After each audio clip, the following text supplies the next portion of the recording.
भगवत भक्ति के अंतर्गत संरक्षण और स्वामी जी महाराज ने नेपाल निवासियों की भूरी भूरी प्रशंसा की है। वे भक्ति के अधिकारी हैं, ऐसा स्वामी जी महाराज ने आज के दृष्टांत के माध्यम से स्पष्ट किया है। जिस वक्त से स्वामी जी महाराज ने लिखा होगा जरूर ऐसा ही होगा। अब हाल कैसा है परमात्मा जाने। पिछले दिन चर्चा की जा रही थी कि भक्ति प्रेम परमात्मा से आरंभ करने से पहले परमात्मा के विषय में आपको जानकारी होनी चाहिए। उनके प्रति पूज्य भाव होगा तो उनके प्रति प्रीति जागृत होगी। सो सर्वप्रथम भक्ति में ज्ञान का होना बहुत जरूरी है। ज्ञान युक्त भक्ति भी कहा जाता है। ज्ञान अर्थात परमात्मा के बारे में जानकारी। उस दिन चर्चा चल रही थी कि सनातन धर्म परमात्मा के 3 स्वरूपों को स्वीकार करता है। निर्गुण निराकार, सगुण निराकार एवं सगुण साकार। भगवान के उस पर ब्रह्म परमात्मा के उस चेतन सत्ता के निर्गुण निराकार स्वरूप को ब्रह्म कहा जाता है।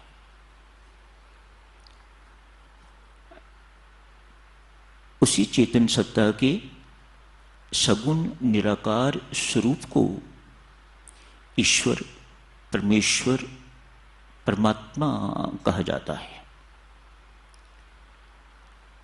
यही जब सगुण साकार बनता है तो इसे भगवान कहा जाता है, अवतार कहा जाता है। थोड़ी थोड़ी चर्चा इन सब के बारे में करते हैं। भगवान स्वयं उस दिन घोषणा कर रहे थे, मैं हूं तो निर्गुण निराकार। निराकार तो सब जानते हैं, निर्गुण हूं, मेरे अंदर कोई गुण नहीं है।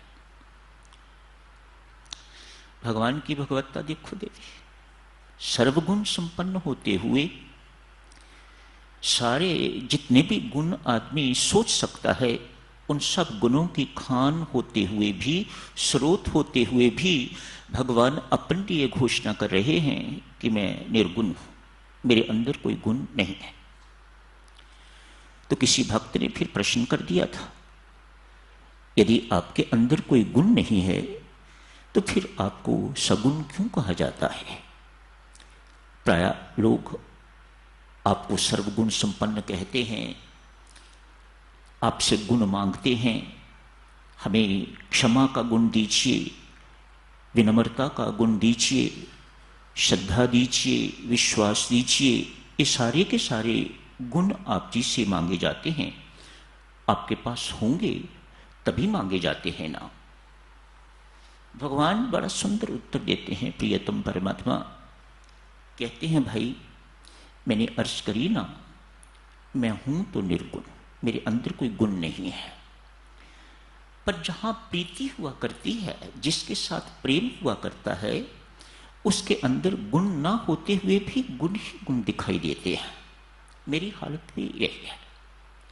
मेरे भक्त जो मेरे से प्रेम करते हैं उनको मेरे अंदर गुण ही गुण दिखाई देते हैं।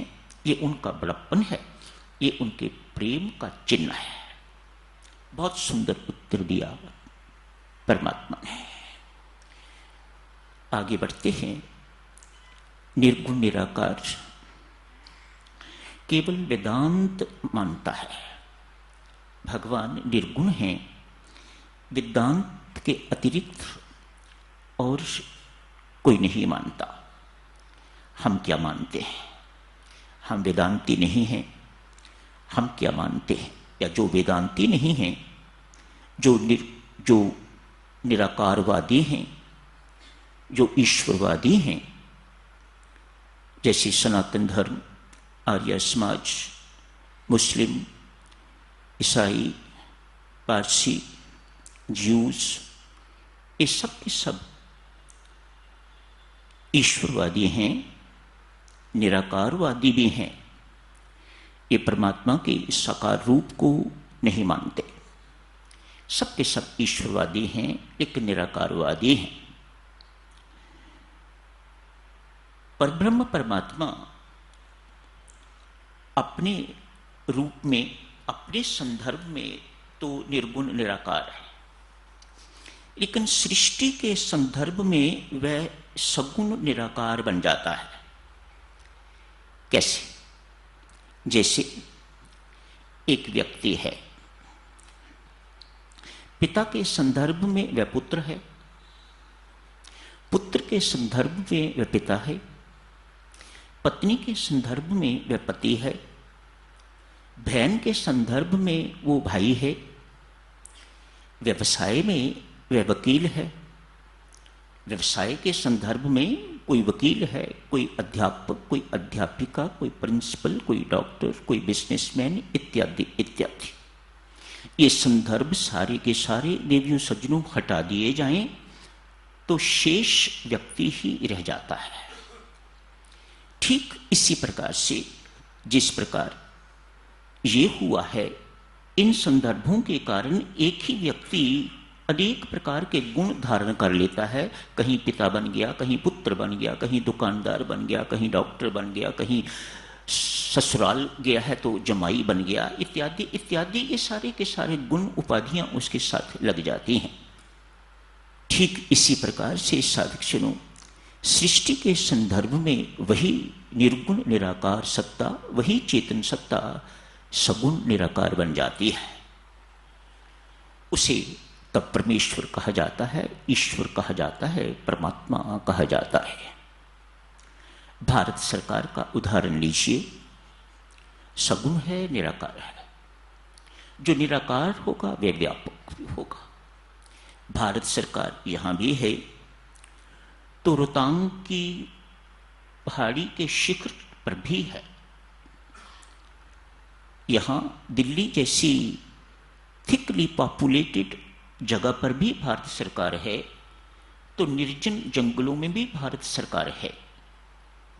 आप किसी जंगल में जाके अवैध रूप से कोई कुटिया बना के देखिएगा, जंगली जानवर मार के देखिएगा, लकड़ी अवैध रूप से काट के देखिएगा, झट से भारत सरकार वन विभाग के रूप में आपके पास वहां पहुंच जाएगी।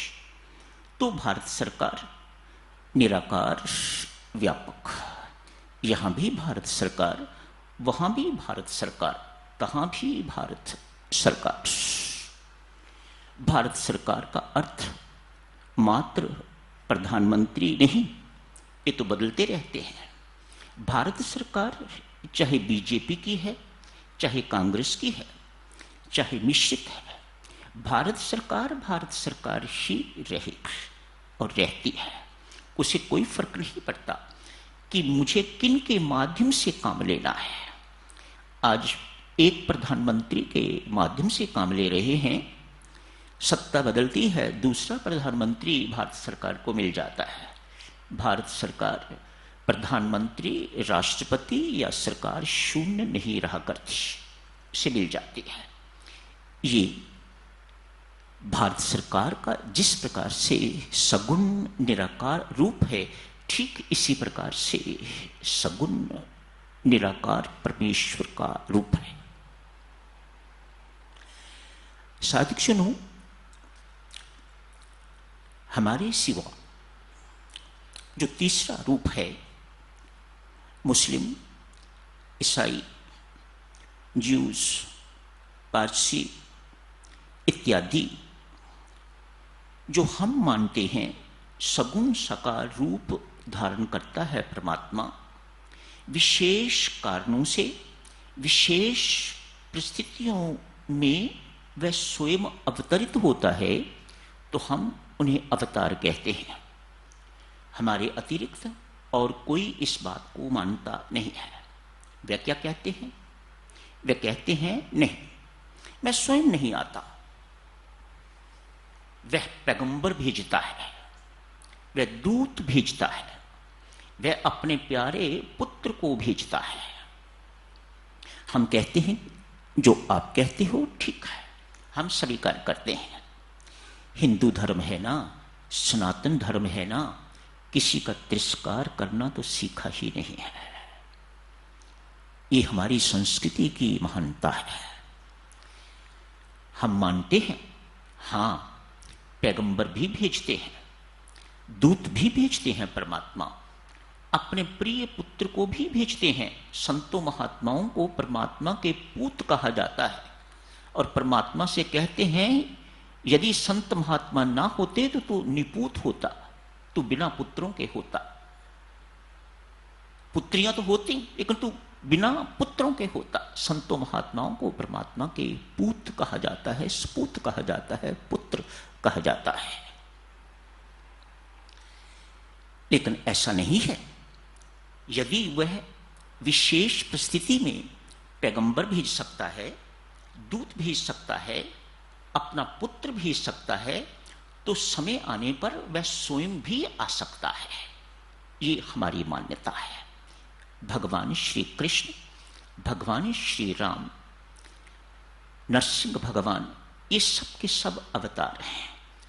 भगवान के सगुण निराकार रूप ने अवतार लिया, प्रकट हुए इस धरती पर, तो उन्हें अवतार कहा गया। आज साधुजनों, राजा अकबर के मन में भी यही विचार आया। बीरबल हंसी मजाक करते थे, व्यंग करते थे। बीरबल, हमारा खुदा तो कभी नहीं आता, ये तुम्हारा परमात्मा हर दूसरे पर चला रहता है, कभी ये बन के आ गया, कभी वो बन के आ गया। हमारा खुदा तो नहीं आता। वह किसी पैगंबर को भेजता है, किसी दूत को भेजता है। क्रिश्चियन कहते हैं वह पुत्र को भेजता है। हमारा खुदा स्वयं नहीं आता, ये तुम्हारा परमात्मा हर दूसरे दिन चला रहता है, क्या बात है। बीरबल ने साधुजनों ये बात सुन के कहा, बादशाह सलामत, कभी समय आने पर मैं उत्तर दूंगा।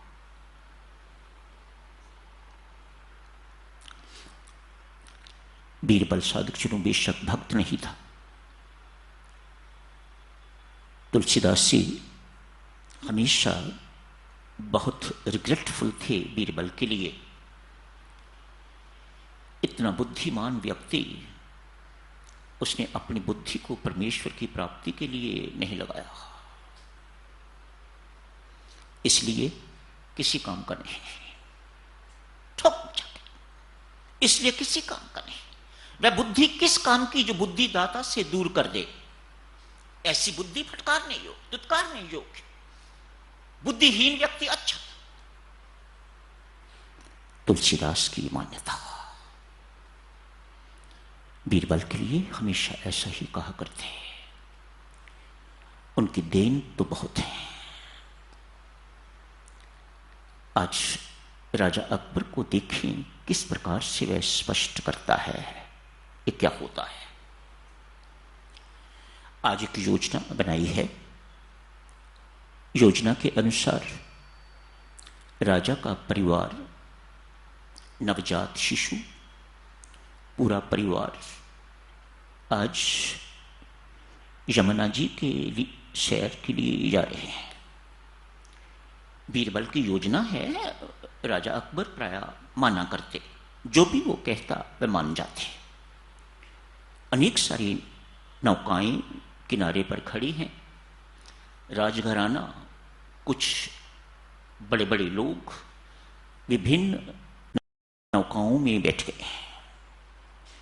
बीरबल जैसे साधुजनों बड़े आदमियों के साथ उनके अंगरक्षक, उनके अति प्रिय एक ही जगह पर बैठते हैं, ठीक इसी प्रकार से जिस नौका में राजा अकबर बैठे हुए हैं, महारानी बैठी हुई हैं, साथ में नौकरानी नवजात शिशु को लेके बैठी हुई हैं, उसी में बीरबल भी बैठा हुआ है। एक दो लोग और भी होंगे।